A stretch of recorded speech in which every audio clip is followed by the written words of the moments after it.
வணக்கம்.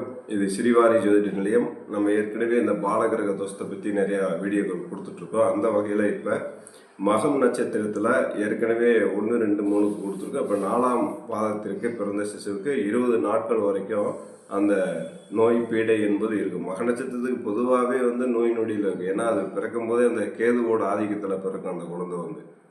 அப்படி இருக்கக்கூடிய சூழலில் நம்ம அந்த மக நட்சத்திரம் அப்படின்றது 20 நாட்கள் அந்த குழந்தைக்கு நோய் நொடியும் பீடைகளும் உண்டாகும் அப்படின்னு சொல்லி ஜோதிட சாஸ்திரம் சொல்லுது. அதுபோல் பூரா 1ஆம் பாதத்தில் பிறந்தவங்க சுகமில்லை மரணம் அடைந்து விடும். அதான் சொல்லுவாங்க, வகுத்துக்குள்ளே இருக்கும்போது. அது ஏன்னா அந்த குழந்தை பிறக்கக்கூடிய டைம், நேரம், ரெண்டாவது காலங்கள், அந்த கிரக நிலைகள் எல்லாம் பார்க்கும்போது சாதகமான சூழல் இல்லைன்னா கண்டிப்பாக அந்த குழந்தை மரணத்தை எட்டும் அப்படின்னு சொல்லி சாஸ்திர விதிகள் சொல்கிறது. அதுபோல் 2ஆம் பாதம் பூர நட்சத்திரத்தில் 2ஆம் பாதத்தில் பிறந்த குழந்தைக்கு 25 நாட்கள் வரை கெண்டாதி பீடைகள்னா மரத்தை தொட்டு திரும்ப உயிர் பிழைத்து இருக்கும் அப்படின்னு சொல்லப்படுகிறது. அந்த மாதிரி ஒரு கெண்டாதி பீடைகள் ஏற்படும் சொல்லி சொல்கிறாங்க.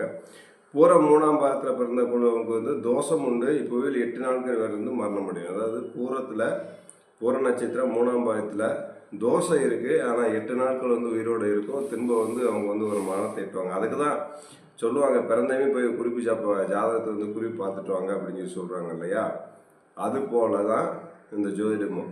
அப்போ நம்ம பிறந்தமே போய் ஒரு ஜோதிடத்தில் ஒரு ஜாதகத்தை போய் பார்க்கும்போது ஜோதிடம் பார்த்துட்டு ஒரு குறிப்பு எழுதி கொண்டு வரும்போது அந்த குழந்தைக்கு ஒரு 10 நாள் கவனமாக பார்த்துக்குங்க, அல்லது ஒரு 5 நாள் கவனமாக பார்த்துக்கோங்க அப்படின்னு சொல்லி விடுவாங்க.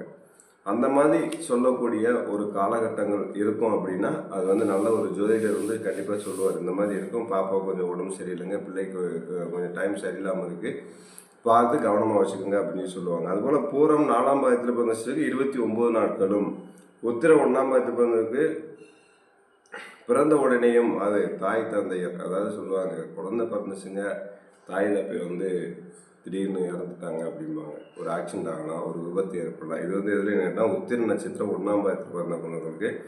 அதுபோல் உத்திர 2ஆம் பாதத்தில் பிறந்த சிசுவுக்கு 1 மாதம் தோஷம் மட்டும் இருக்குது. மரணமோ எதுவும் கிடையாது, 1 மாதம் தோஷம் இருக்கிறது. 1ஆம் பாதத்தில் பிறந்த குழந்தைக்கு சிசு 82 நாட்களும், சிசு 82 நாட்கள் கொஞ்சம் அந்த உடல்நிலைகள் சரியில்லாமல், இப்படி ஒரு நட்சத்திரத்துக்கு இத்தனை நாட்கள் இத்தனை மாதங்கள் அப்படின்னு சொல்லியிருக்கு. அதுபோல் நம்ம ஒன்றே சொல்லிட்டு வந்துட்டுருக்கோம். உத்திரம் 3ஆம் பாதத்தில் பிறந்த சிசுக்கு 82 நாட்களும், உத்திரம் 4ஆம் பாதத்தில் பிறந்த சிசுவுக்கு பிறந்த உடனேயும், அஸ்தம் முதல் காலில் பிறந்த சிசுக்கு 8 நாட்களில், 2ஆம் காலில் பிறந்த சிசுக்கு 15 நாட்களும் தோஷம் நீங்கி ஜீவையாய் வாழும்.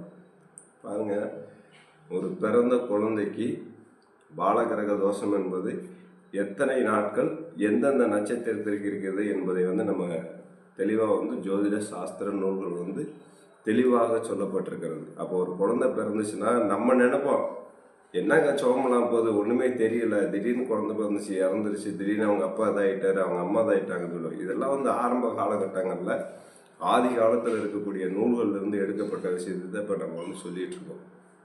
இதை தொடர்ந்து நம்ம நிறைய விஷயங்கள் கொடுப்போம், தொடர்ந்து இணைந்திருங்கள். அதுபோல் அந்த பிறந்த சிசு, அதாவது அஸ்த நட்சத்திரம் முதல் கால பிறந்த சிசு 8 நாட்களிலும், 2ஆம் கால சிசு 15 நாட்களும் தோஷம் நீங்கி அவங்க அஸ்த நட்சத்திரத்தில் பிறந்தவங்களுக்கு அந்த 15 நாட்களும் 8 நாட்களும் தோஷம்தான் இருக்கிறது, மற்றபடி வேறு ஒன்றும் இல்லை அப்படின்னு சொல்லி ஜோதிட சாஸ்திரம் சொல்கிறது. தொடர்ந்து என்னோட சேனலில் இருங்க, கண்டிப்பாக நிறைய விஷயங்கள் வரும். அடுத்து புத்தாண்டு வரப்போகிறது. அதுக்கு உண்டான எல்லா ராசி நட்சத்திரத்துக்கும் தேவையான அனைத்தும் தயாராகி கொண்டிருக்கிறது. தெளிவான விளக்கங்களோடு நம்ம சேனலில் இருக்கக்கூடிய அனைத்து நல்வுள்ளங்களுக்கும் தெளிவான விளக்கங்களோடு, நம்முடைய சேனலில் இருக்கக்கூடிய அனைத்து நல்வுள்ளங்களுக்கும் விரிவான தகவலோடு, எளிமையான வழிபாடோடு ராசி பலங்கள் கொடுக்க காத்துட்ருக்கேன்.